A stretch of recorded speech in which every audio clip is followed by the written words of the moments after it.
It's time for part 2 of my James Bond ranking series, and today we're going to be looking at the films of Sir Roger Moore.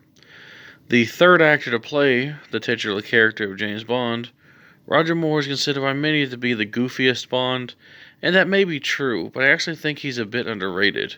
I think he had some really good films under his belt, and he has been in the most official Bond films with 7.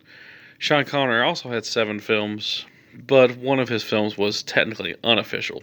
But Roger Moore will probably always hold the record for most official Bond films, and I think he's a really good addition to the series.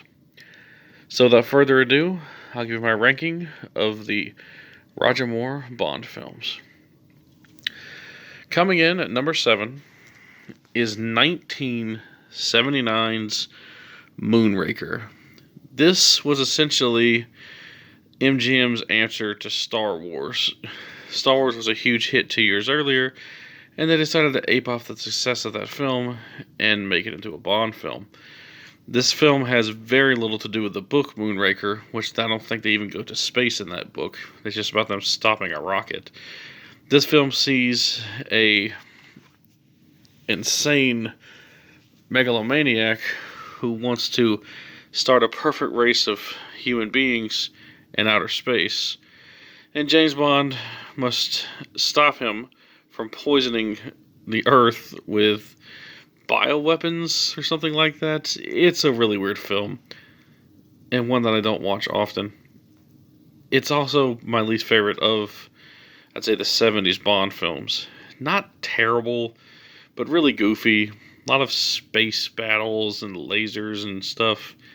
Just weird shit in this film.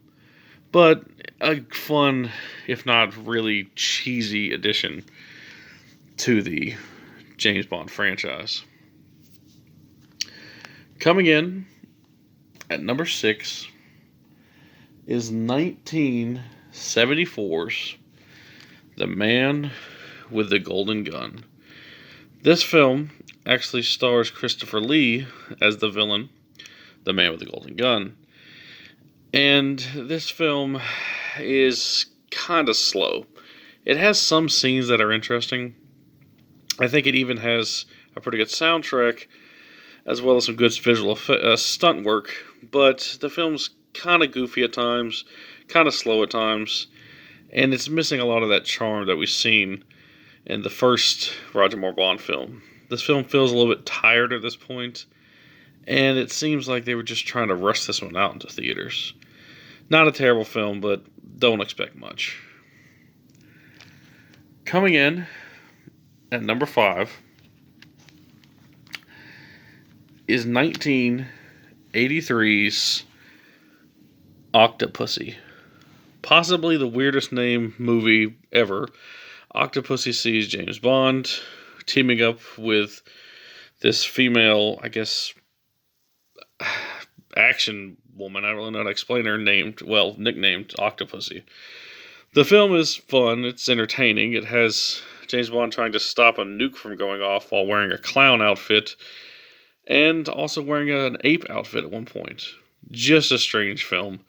Not only is the title strange, the premise is strange, and this is the goofiest, well, maybe not as much as Moonraker, but the second goofiest of the Roger Moore Bond films.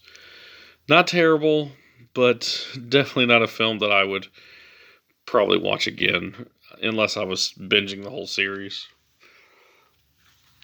Coming in at number 4, and a film that I actually do enjoy, is 1977's The Spy Who Loved Me. A lot of people think this is the best of the Moore films, and it's not bad. It is not a bad film. But for me personally, I think it's a little bit strange. It has this guy who wants to start a organization where people will live underwater or something like that. Really strange. It also has some really odd visual effects here and there, a lot of strange miniatures and stuff like that. But this thing does fire on all cylinders. It's a fun Bond film, if not one that kind of jumps the shark a little bit. And if you really want something that's intense and crazy, I do kind of recommend this one. This is the first Bond film so far on this list that I'd say is actually a good movie, and one that I do recommend. Coming in at number 3 is 1985's A View to a Kill. This film is insane, and it's a lot of people's least favorite Roger Moore Bond film, which I do not agree with. This film is not the goofiest, which a lot of people claim it to be. It's actually one of the more serious Roger Moore Bond films. It just has a few silly moments in it. The film actually has Christopher Walken in it as the villain, and named Max Zorin, and he is crazy in the film. He essentially wants to blow up part of California so he can, corner the microchip market or something like that. It's just weird. A lot of the plots of the Bond films are kind of very similar, but this one is really over the top. It's a fun film. Roger Moore was very old when he made this one. He was like 58 years old, which is not like decrepit, but it's much too old to be playing James Bond. But he does a damn good job, and he gives it his all in his final outing as Bond.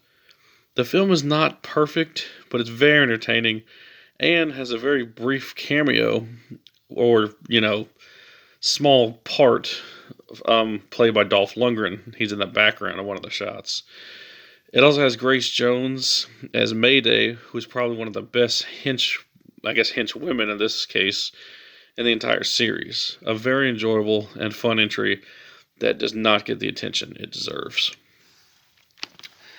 Coming in at number 2 is 1973's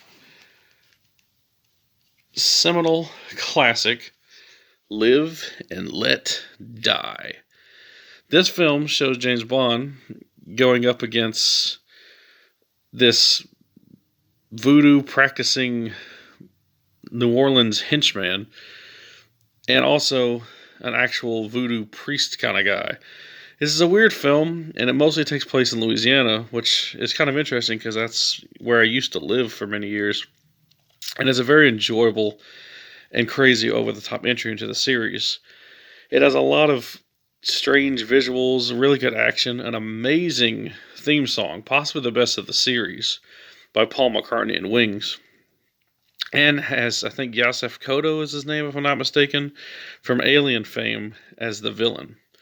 A very enjoyable and fun entry with a lot of good action, a lot of fun thrills. You can't go wrong with Live and Let Die. Which leads us to number 1, and possibly my favorite Bond movie out of this franchise, 1983's, or I'm sorry, rather 1981's For Your Eyes Only. This film is awesome. It has a really awesome Bond girl this time around who's trying to avenge her parents, and she's a crossbow-wielding assassin, essentially. And James Bond and her team up to take down this, I guess, essentially, it's kind of hard to explain it, but he's basically, a madman. And along the way, Bond has to fight off Russians and other people who are all bidding for the same goal.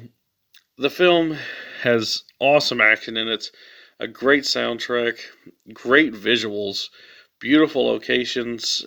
It's just a great film all in all. I think it's the absolute darkest of the Roger Moore era, and James Bond really kicks a lot of ass in this movie and is brutal.